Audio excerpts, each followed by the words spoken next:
2 days after the battle, Ambassador Vex sat in a plain room with white walls. He had been treated well, but he was clearly a prisoner. The door opened, and Admiral Subin Choi walked in with Colonel Taiho Kim. "Ambassador," Subin said as she sat down across from him, "I hope you've been comfortable." Vex's 4 eyes blinked slowly. "Why maintain this facade of politeness? You've defeated our forces. What happens now?" "That depends on you," Taiho replied. "We have questions." Vex sat straighter. "I will tell you nothing about Durrani defenses or technology." Subin smiled slightly. "We're not interested in that. What we want to know is why you thought attacking Earth was a good idea." Vex looked confused. "You are a Category 3 acquisition. Resource-rich, primitive technology, manageable resistance. Our standard procedure." "I see," Subin said calmly. "And how many worlds have you conquered this way?" 17 in the past century, Vex admitted, seeing no reason to hide this fact. "None have ever resisted successfully." Taiho leaned forward. "Did you ever wonder why we showed you only our most basic weapons? Why we let you think we were primitive?" Doubt flickered across Vex's alien face. It was a trap. "It was common sense," Subin corrected. "Let me show you something." She placed a small device on the table. It projected an image in the air, a detailed map of Durrani space, showing their home world, colonies, and fleet positions. Vex's eyes widened in shock. "This is impossible. How do you have this information?" "We've been watching you for over 100 years, Subin revealed. "Not just you. Every species with space travel within 500 light years." Taiho touched the device, and the image changed to show advanced Earth telescopes and listening stations hidden throughout the solar system. "We detected your first radio signals a century ago," he explained. "We've been studying your civilization ever since." "Impossible," Vex whispered. "Your technology was primitive. We saw it." Subin shook her head. "You saw what we wanted you to see. Humanity has been watching the stars for centuries, studying potential alien civilizations through advanced quantum telescopes." She changed the image again, showing recordings of Durrani ships attacking other worlds. The same pattern each time. "We've observed your conquest pattern long before first contact was made," Subin continued. "We've been preparing for this moment since before your grandparents were born." Vex stared at the images, then looked up at the humans with new understanding in his eyes. "You knew we were coming," he said slowly. "You knew what we would do." "Yes," Taiho confirmed, "and we prepared accordingly." In another room nearby, Lieutenant Hyun-Woo Lee was briefing world leaders on what they had learned about the Durrani. "Their entire empire is built on conquering worlds they believe are weaker than themselves," he explained. "They have never encountered a species that hid its true capabilities before." "How did we develop such advanced technology without anyone knowing?" asked the president of Brazil. Major Ji-won Park, who stood nearby, answered. "It wasn't one country. It was all of us working in secret for generations." She showed them images of hidden research bases in deserts, beneath oceans, and inside mountains, places where scientists from all nations had worked together, keeping their discoveries secret from the public and from space. After World War II, world leaders realized something important, Ji-won explained. "Our own wars had given us the technology that might one day save us from the stars. Nuclear power, jet engines, rockets, computers, all came from war." "So a decision was made," added Hyunwoo. "The world would appear divided on the surface. But underneath, we would work together on the greatest secret project in history." Back in the interrogation room, Vex looked defeated. "What will happen to me? To the Durrani?" Admiral Subin stood up. "That depends on your people. We're sending you back with a message." "What message?" asked Vex. Taiho's face was serious as he replied. "That Earth is not alone. That we have watched and prepared. And that what you've seen of our power is still just the beginning." Subin added, Tell your leaders. Next time, we won't be so merciful." As they left the room, Vex sat in stunned silence. His people had thought they were the hunters. Now they knew they had nearly become the prey. 5 years passed since Earth defeated the Durrani attack. Much had changed in the galaxy. The Durrani Empire had shrunk to just their home system. Their conquered worlds were free again. On a bright spring morning, General Taiho Kim, recently promoted, stood on a platform in front of the new galactic embassy in Seoul. Before him were representatives from 20 different alien civilizations. They had come for the first Galactic Defense Summit, hosted by Earth. "Welcome, friends," Taiho began. "5 years ago, most of you did not know Earth existed. Today, we stand together as partners in peace." The crowd applauded.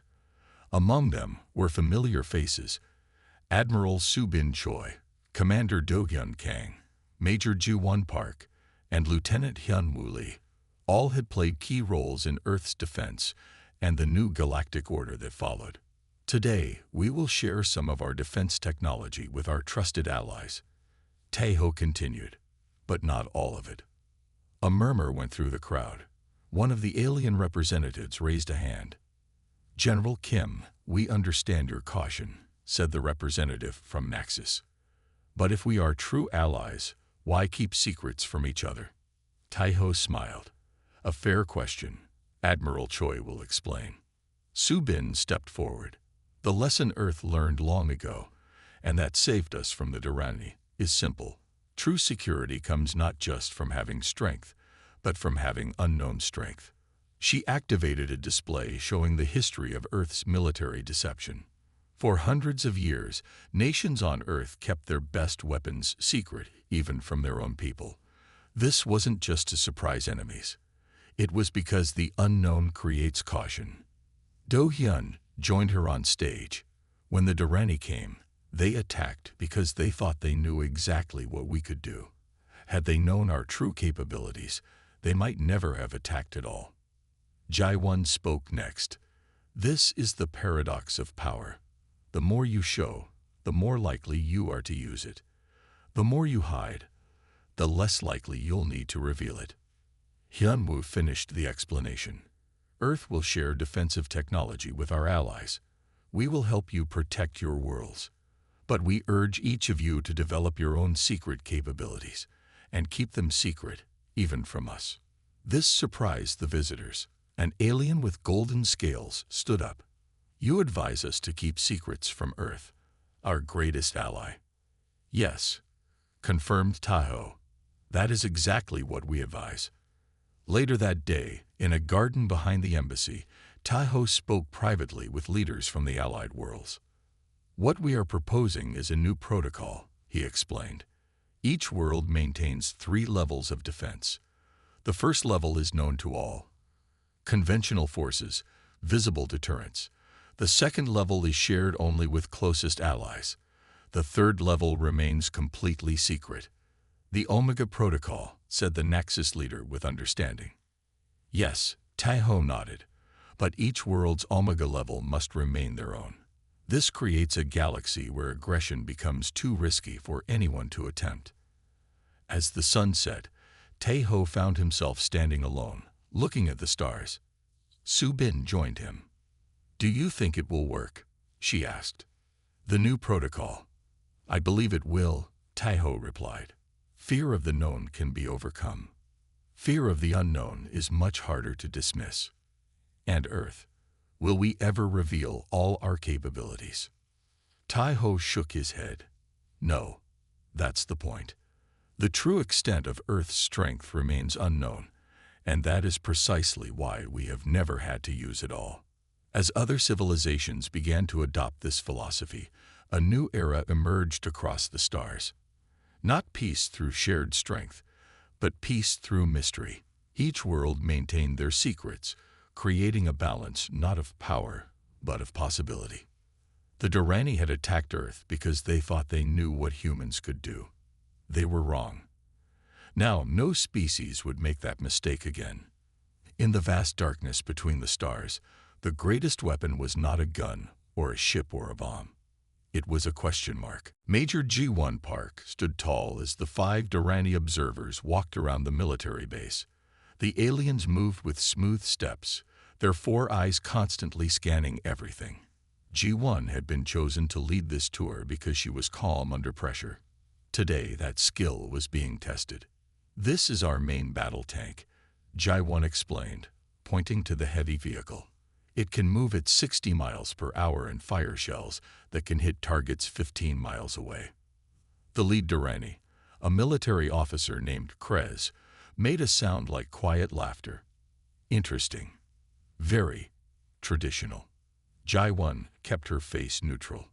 She had been warned about their condescending attitude. "Traditional methods have proven effective for our terrain," she replied evenly. The aliens moved to inspect the fighter jets next. Earth's United Defense Council had agreed to show what appeared to be humanity's most advanced weapons. Everything on display was impressive, but not too impressive. "Your aircraft rely on jet fuel?" asked one of the Durrani, touching the wing of an F-35 with a 3-fingered hand. "Yes," Ji-1 answered. "We find it reliable." The aliens exchanged glances. Ji-1 caught it, that look of superiority again. She had seen that same look in history books, when European explorers first met native peoples they thought were primitive. After 6 hours, the tour ended. The Durrani seemed satisfied but unimpressed, just as planned. Later that evening, Ji-1 was called to a meeting in a secure room 50 floors below the Pentagon. Admiral Subin Choi was waiting there with Colonel Taho and 3 other high-ranking officers. "How did it go?" asked Admiral Subin. "Exactly as expected," Ji-1 reported. "They believe our technology is at least 200 years behind theirs. They barely hid their sense of superiority." Admiral Subin nodded. "Good, that's what we wanted." Ji-1 looked around the room. "Permission to ask a question, ma'am." "Go ahead, Major. Why are we hiding our true capabilities? Wouldn't it be better to show our strength? Make them think twice about any hostile plans." Taiho stepped forward. "It would seem that way, but history teaches a different lesson." He tapped a screen, and images appeared on the wall. Ancient battles, modern wars, and pages from military strategy books. In 1941, the Japanese attacked Pearl Harbor believing they understood the full extent of American military power, Taho explained. They didn't. They had no idea what America could build when pushed. That mistake cost them everything. Admiral Subin continued. "Throughout human history, the side that reveals everything loses. The side that keeps secrets wins." She pressed a button, and a hologram appeared showing the actual layout of Earth's defense network. Orbital weapons platforms disguised as satellites, underwater bases, and technology far beyond what the Durrani had seen. "Protocol Omega means we only reveal 30% of our true capabilities," Subin said. "The Durrani now believe we are an easy target. If they attack, they will plan for the military they saw today, and not for what we actually have," Ji-1 said, understanding dawning on her face. "Exactly," Taho nodded. "Humanity has fought itself for thousands of years. We've learned caution through our own bloody history. Never show your full hand," added Admiral Subin. "The greatest weapon is the one your enemy doesn't know you have." Ji-1 studied the hologram. There were weapon systems she had never even heard of, quantum-shifted missiles, gravity disruption fields, and things she couldn't begin to understand. "How long have we been preparing for this?" she asked. "Since the first radio signals from space were detected," Taho answered. "Over 100 years, each generation adding more, building in secret." Ji-1 felt a chill run down her spine. Humanity had been waiting, watching the stars, and getting ready. "And the Durrani have no idea," she whispered. "No," said Admiral Subin with a small smile.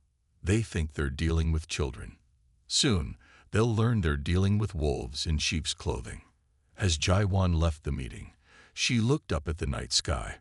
Somewhere up there, The Durrani were probably laughing about Earth's primitive weapons. The thought made her smile. Let them laugh. For now. 6 months passed quickly. The Durrani maintained their friendly presence. They shared some basic technology with Earth, better farming methods, simple medical advances, and clean energy ideas. Nothing too advanced, but enough to make humans grateful. Colonel Tae-ho Kim stood in the United Nations building in New York.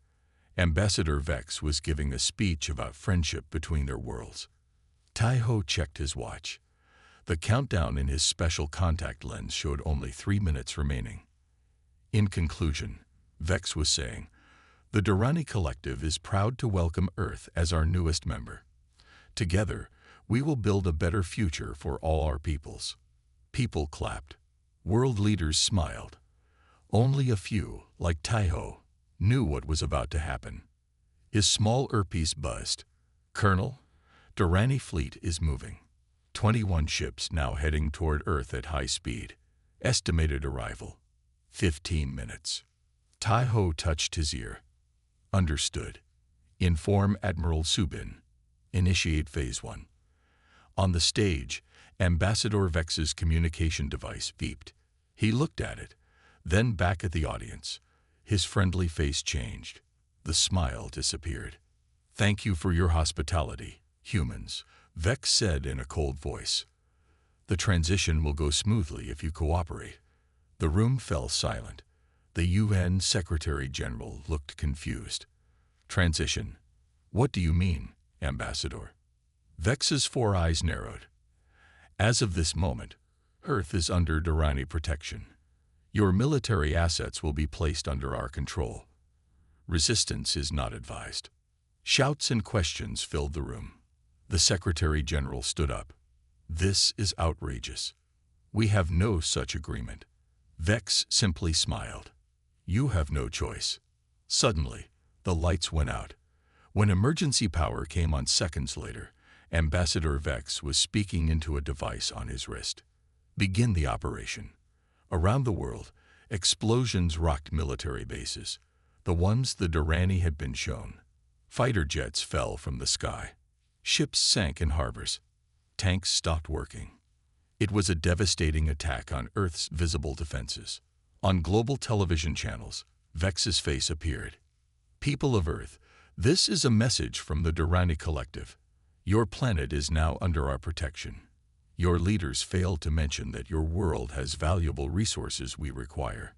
Do not be alarmed. Cooperate, and you will be treated well. Resist, and face consequences." In the UN building, chaos erupted. Tae-ho slipped away quietly. He entered a small room and locked the door. Then he pressed his hand against a hidden scanner. "Colonel Tae-ho Kim. Authorization. Omega Prime." A hidden screen appeared in the wall. Admiral Subin's face looked back at him. "They've made their move," Tae-ho reported. Subin nodded. "Right on schedule. Our visible defenses are at 40% loss. Exactly as we planned." Has Vex realized yet? No, they think they're winning. Subin allowed herself a small smile. "Activate Protocol Omega." Tae-ho took a deep breath. Protocol Omega activated. Around the world, hidden systems came online. Deep in oceans, buried in mountains, and floating in space, Earth's real defenses woke up. They had been waiting for this moment. Major Ju-1 Park, sitting in a control room in Korea, watched as her screens lit up with new information. All quantum-shifted fighters ready. Pilots connected. Lieutenant Hyun-woo Lee, in his intelligence center, activated the psychological warfare systems. Cultural attack patterns loaded, ready to broadcast. And in Olympus Base, Commander Do-hyun Kang stood before his operators. "This is not a drill. I repeat, this is not a drill. The Durrani have attacked. They believe they know our strength."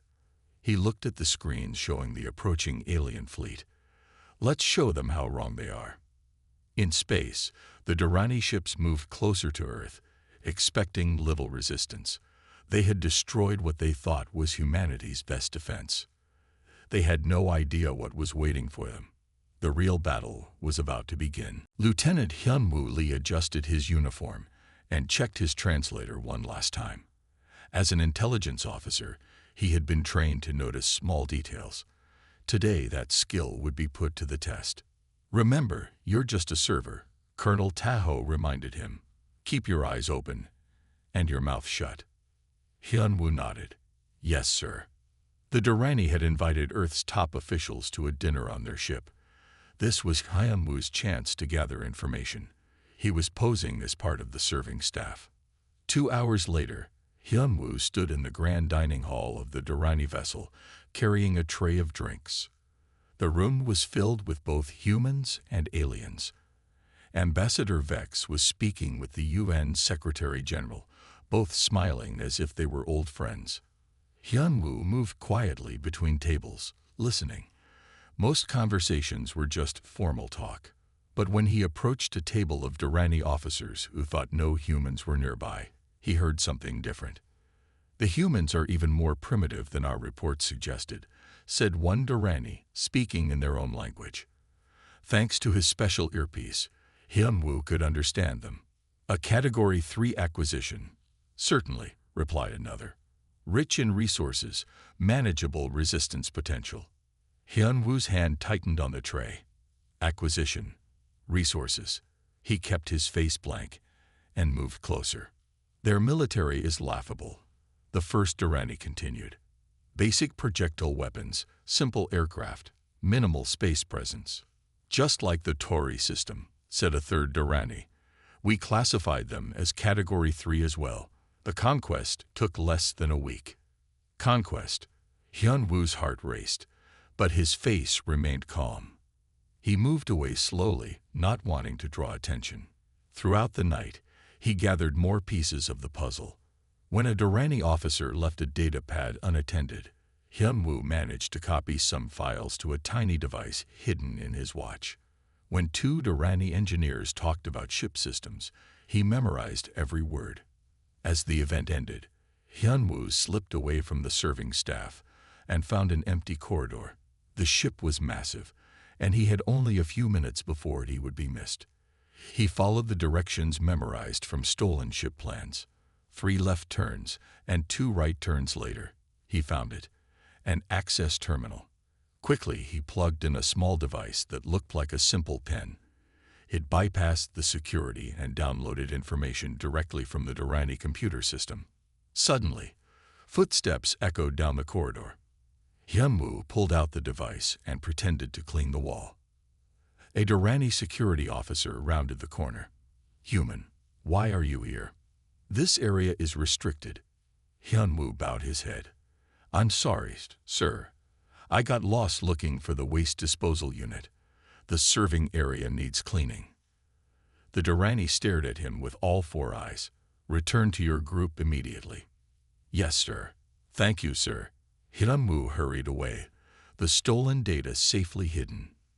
Back on Earth, in a secure room deep underground, Hyunwoo presented his findings to Admiral Subin and Colonel Taho. "They've conquered 3 civilizations in the past decade," he reported, showing images of alien worlds now under Durrani control. Each time using the same pattern: assess military strength, find weaknesses, then strike with overwhelming force. Admiral Subin's face darkened. "And they classify us as a Category 3 acquisition." "Yes, Mom. Resource-rich world with manageable resistance potential. That's us." Colonel Taho studied the Durrani battle plans Hyunwoo had stolen. According to this, they're planning to attack in approximately 6 months. They want to secure our water resources and mineral deposits. They have no idea what they're walking into, Admiral Subin said quietly. Hyunwoo looked at the data one more time. "There's something else you should see." He pulled up images of 3 different alien species, all now serving the Durrani as slaves. These were the Category 1, 2, and 3 acquisitions, he explained. All of them showed their full military strength during first contact. The Durrani knew exactly how to defeat them. Colonel Taho nodded slowly. Then Protocol Omega was the right call. It was. Hyunwoo agreed. They think they know what we're capable of. They have no idea what's waiting for them. As they left the meeting, Hyunwoo couldn't help but smile. The Durrani were in for a surprise they wouldn't soon forget. 1 month after the battle, Commander Do-hyun Kang stood on the bridge of Earth's first official diplomatic starship. The vessel, named Horizon, was finally being shown to the galaxy. It had existed for 15 years, hidden in an underwater base. Approaching Galactic Coalition headquarters, reported the pilot. Do-hyun nodded. Take us in slowly. Through the main window, he could see a massive space station. It floated at the center point between 3 star systems. Ships of many designs moved around it. Commander, we're receiving a transmission from the station, said a communications officer. Put it through. A face appeared on the screen. It belonged to a species Do-hyun had never seen before. Purple skin, 6 eyes, and what looked like feathers instead of hair. Earth vessel, this is Coalition Central. You are cleared to dock at Bay 12. Do-hyun had been chosen as Earth's new ambassador to the Galactic Coalition. His military background made him perfect for the role. Earth needed someone who could speak from strength. As Horizon docked with the station, Do-hyun prepared to meet the Coalition Council. With him were Major Jae-won Park and Lieutenant Hyunwoo Lee. They were his advisors, but also his protection. The Coalition meeting hall was enormous. Representatives from 30 different species sat in tiered seats. Do-hyun noticed that the Durrani section was nearly empty. Only 3 representatives were present, and they looked uncomfortable. The Council recognizes Earth's ambassador, announced a tall, blue-skinned alien at the center podium. Do-hyun stepped forward. Thank you, High Counselor. Earth is honored to address the Galactic Coalition directly. For the next hour, Do-hyun explained Earth's position. He described the Durrani attack and Earth's response. He was careful not to reveal too much about Earth's technology, but made it clear that humanity was not to be underestimated. When he finished, the room was silent. Then, one by one, representatives began to speak. The Durrani told us Earth was a primitive world, said a small green alien. They said you barely had space travel. The Durrani told us many things, Do-hyun replied. Most were not true. A representative from a world called Naxos stood up. The Durrani conquered our colony in the Proxima system 3 years ago. They said resistance was impossible. More representatives spoke up. Do-hyun and his team listened with growing understanding. The Durrani had not just attacked Earth. They had been slowly taking over the entire coalition. During a break in the meeting, a group of representatives approached Do-hyun privately. We have been waiting for someone to stand up to the Durrani, said the representative from Naxos. Many of us are forced to obey them. They control our trade routes and threaten our home worlds. How many worlds are in this situation? Asked Jae-won. At least 12, replied another alien. We appear to be free in the coalition, but we are not. Hyunwoo studied them carefully. You want our help. The aliens looked at each other, then nodded. Earth is the first world to defeat a Durrani attack fleet. If you would share your defense technology. Do-hyun considered this carefully. Earth's policy is to never reveal its full strength. However, we might consider a defensive alliance. News of the Durrani defeat had spread throughout the coalition. Other subjugated species, inspired by Earth's resistance, had already begun their own rebellions. The Durrani were losing control. By the end of the week, Earth had formed an alliance with 15 other worlds. Each one had suffered under Durrani influence. Now they stood together. On the final day, Do-hyun addressed the coalition again. Earth does not seek control or conquest. We seek only peace and fair treatment for all worlds. But know this, we will defend ourselves and our allies with all necessary force. As Horizon prepared to return to Earth, Do-hyun looked out at the stars. The galaxy was changing. Power was shifting. And humanity, once thought to be a small primitive species, had changed everything. All because they had kept their true strength hidden until the perfect moment. Commander Du Hyun Kang stood in a massive underground chamber, 2 miles beneath the Pacific Ocean. This base was unknown to most of humanity. Only 500 people on Earth knew it existed. "System check complete, sir," reported a young technician. "All stations are green." Do Hyun nodded. "Thank you, Lieutenant." He walked along a curved pathway that overlooked the main command floor. Below, 100 operators worked at glowing stations. Giant screens covered the walls, showing Earth's true defense network. This was Olympus Base, Earth's real military nerve center. Here lay the true extent of human ingenuity, hidden from alien eyes. "Commander, Admiral Subin is arriving," announced his assistant. Minutes later, Admiral Subin Choi entered the command center with Colonel Tae-ho Kim beside her. The room fell silent as everyone stood at attention. At ease, Subin said, "Commander Kang, show us the current status." Do Hyun led them to the central platform. With a wave of his hand, a 3-dimensional hologram appeared, showing Earth and the space around it. "The Durrani still have one main ship in orbit," he explained. "Their other 20 vessels remain beyond Mars. Our deep space sensors show no movement yet." "What about our defenses?"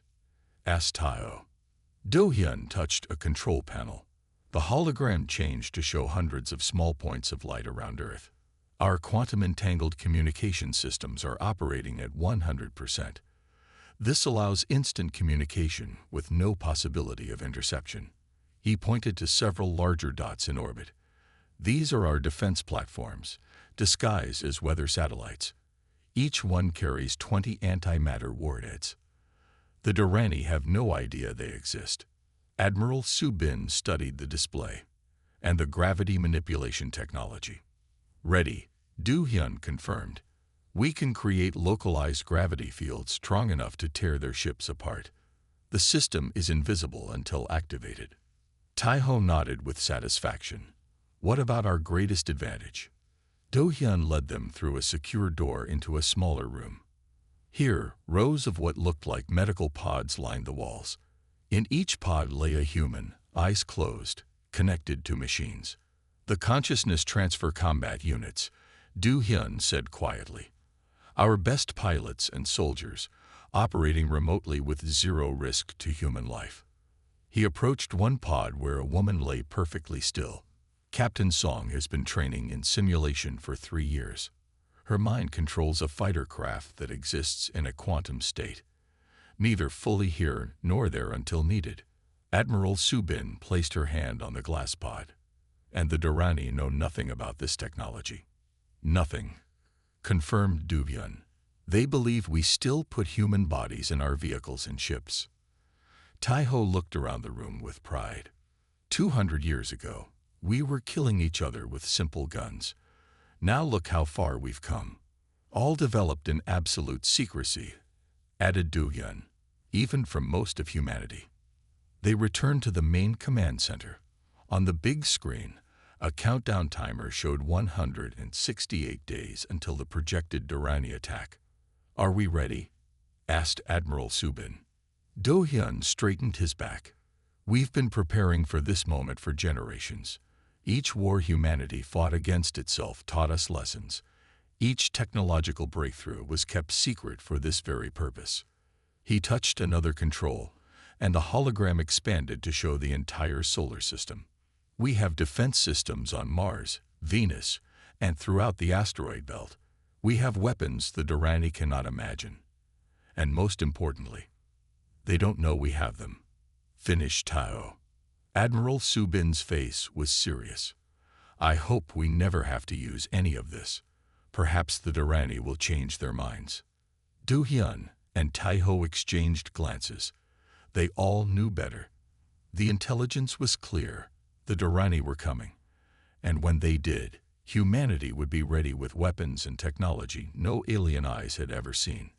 "Protocol Omega remains in effect," Subin said firmly. "No one reveals our true strength until absolutely necessary." As they left the command center, Du Hyun took one last look at the vast room. Humanity's greatest secret lay here, waiting for the day when it would be needed.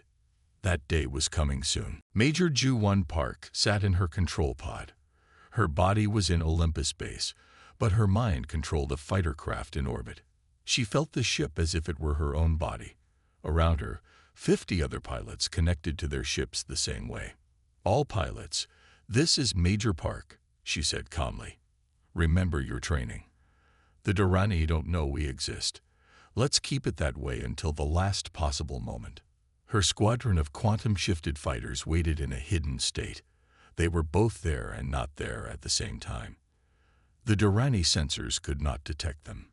In space, the alien fleet moved confidently toward Earth. Their 21 ships formed a perfect attack pattern.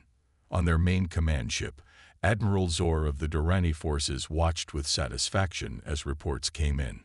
Earth's primary defenses are at 60% destruction, reported an officer. Their air forces are crippled. Their navies are sinking. Victory is certain. Admiral Zor nodded. As expected, this Category 3 world lacks the technology to challenge us. Begin landing procedures for ground forces. Suddenly, alarms blared across the Durrani command ship. Admiral, unknown energy signatures appearing around our fleet. Zor stood up quickly. What? Show me. The screen displayed strange readings. Then, as if appearing from nowhere, 50 Earth fighters materialized around the Durrani ships. Impossible, Zor shouted. Where did they come from? Why didn't our sensors detect them? Before any Durrani ship could react, Jae-won gave the order. All pilots, execute attack pattern Delta. The Earth fighters moved in perfect coordination.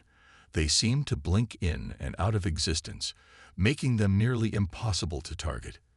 They fired weapons the Durrani had never seen before, beams that cut through their shields as if they weren't there. 3 Durrani ships exploded in the first minute of battle. On Earth, Lieutenant Hyun-woo Lee activated the next phase of the defense. Using the cultural information he had gathered about the Durrani, he broadcast targeted messages directly to their ships. Attention Durrani forces, he transmitted. We know about your defeat at Centauri. We know about the rebellion on your home world. We know your fleet is already weakened. None of this was true. But Hyun-woo had learned that the Durrani feared internal rebellion more than anything else. The psychological attack created confusion and panic. In Olympus base, Commander Do-hyun Kang activated the gravity manipulation technology. Targeted gravity fields surrounded 5 more Durrani ships. Metal groaned as the ships were squeezed by forces they couldn't understand or resist. The ships broke apart, their pieces floating in space. Admiral Zor couldn't believe what he was seeing. Half his fleet was destroyed in minutes. This is impossible, he shouted. Their technology was primitive. We saw it ourselves. His communication officer turned with fear in his 4 eyes. Admiral, we're receiving thousands of signals from the planet's surface. More weapons are activating, and there are energy readings from Mars and Venus too. On her quantum-shifted fighter, Jae-won smiled. The Durrani were learning the truth too late. Her ship blinked out of normal space, reappearing directly in front of the Durrani command vessel. This is Major Jae-won Park of Earth Defense Force, she transmitted. You were shown exactly what we wanted you to see. In New York, Colonel Tae-ho walked back into the UN building. The world leaders were still there, watching the battle on large screens with amazement. The Durrani who had remained on Earth, including Ambassador Vex, were now under guard. What is happening? The UN Secretary-General asked Tae-ho. Those ships, that technology, how long have we had these capabilities? Tae-ho simply said, long enough. We never reveal our full strength. That's why we've never had to use it all. In space, the remaining Durrani ships began to retreat. For the first time in their conquest history, the Durrani were forced to run away. Earth had won without using even half of its hidden arsenal. Colonel Tae-ho Kim stood at the large window of the space station. His eyes were fixed on the massive alien ship that hung in Earth's orbit. It was 3 miles long and shaped like a smooth, dark blue arrowhead. The ship had appeared 2 days ago without warning. "Sir, they're asking to speak with us again," said Lieutenant Min, who stood behind him. Tai-ho nodded. After decades of searching the stars, humanity finally had its answer. We are not alone. The waiting room fell silent as the large screen on the wall flickered to life. The alien that appeared had bluish-gray skin, 4 eyes set in a diamond pattern, and no visible nose. It wore what looked like a military uniform with strange symbols. "Greetings, people of Earth. I am Ambassador Vex of the Durrani Collective," the alien said. Its voice sounded almost musical through the translator. "We hope you have considered our offer carefully." Tai-ho stepped forward. "We have, Ambassador. Earth's United Nations is still discussing your proposal to join the Galactic Coalition." The alien's upper eyes blinked slowly. "Excellent. The benefits of membership are substantial. Protection, trade, technology. Your species has much to gain." Something in the way Vex spoke bothered Tai-ho. There was a hint of something, as if the alien was speaking to a child. "We appreciate the offer," Tai-ho replied carefully, "but some of your requirements need clarification." Ambassador Vex tilted its head. "Which requirements concern you?" "The military inspection," said Tai-ho. "You want to examine our defensive capabilities. Many nations on Earth find this invasive." The 4 alien eyes stared without blinking. "This is standard protocol for all new members. We must understand what you can contribute to our mutual defense. It is for everyone's benefit." Tai-ho noticed how the ambassador said "contribute," but meant what threat could you pose. He had been a soldier for 30 years. He knew how to read between lines. "I understand," Tai-ho said. "Our leaders will need more time." "Of course, but not too much time," Vex said with a smile that didn't reach any of its 4 eyes. "The Coalition Council meets in 30 Earth days. A decision before then would be optimal." After the call ended, Tai-ho turned to General Yun, who had been standing off-screen. "What do you think?" asked the general. "They're hiding something," Tai-ho said simply. "Did you notice how they speak? There's no respect in their tone." General Yun nodded. "My thoughts exactly. And this request to inspect our military. No peaceful alliance begins with showing all your weapons." Later that night, in a secure room deep beneath Seoul, Tai-ho sat with 12 other military leaders from around the world. The room was plain except for a round table and screen showing data about the alien ship. Admiral Su-bin Choi, head of the Pacific Fleet, spoke first.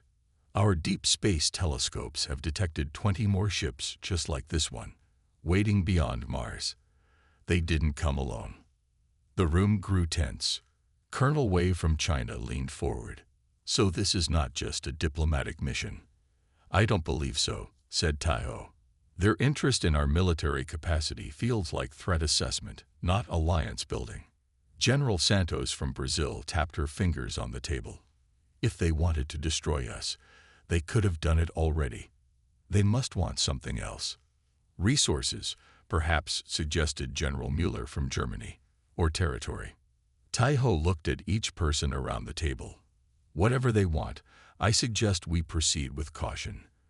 When they inspect our military, we should show them something. But not everything," finished Admiral Su-bin with a knowing look. The group nodded in silent agreement. Humanity had fought too many wars among themselves to not recognize the signs of another one coming. The difference was that this time, the threat came from the stars. "Protocol Omega," Tai-ho said quietly. "It's time to activate it." As the others left the room, Tai-ho looked again at the image of the alien ship on the screen. Humanity had been waiting for this moment, first contact, but they had prepared for it to go wrong as much as they had hoped it would go right. And now, it seemed, that caution would serve them well.